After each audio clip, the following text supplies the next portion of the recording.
আজকে আমাদের গরিবের রান্নাঘর থেকে কি আয়োজন করলাম? ঝাল, পান্তা ভাত আর হচ্ছে পেঁয়াজ।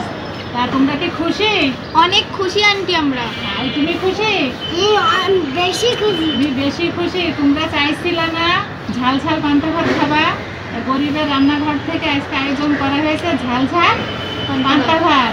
অনেক কিন্তু মজা। এই যে এখন আমরা ঝাল পোড়াচ্ছি। আর কে কে খাবা? গরিবের রান্নাঘরে চলে আসবা। পান্তা ভাত আর ঝাল পোড়া পেঁয়াজ। এই যে ঝাল পুড়িয়ে কিন্তু ভাত মাখানো হচ্ছে, আর এটা খেতে কিন্তু সেই স্বাদ।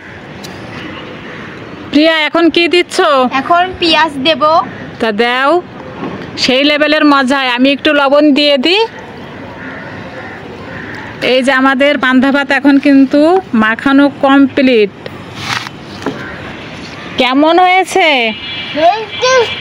সেই টেস্টি হয়েছে। সেই টেস্টি হয়েছে। পান্তা ভাত ঝাল ঝাল খুব টেস্টি, আর খেতে কিন্তু সেই লেভেলের মজা হয়। আমি তো রেগুলার পান্তা খাই, জানো? আমি রেগুলার পান্তা খাই।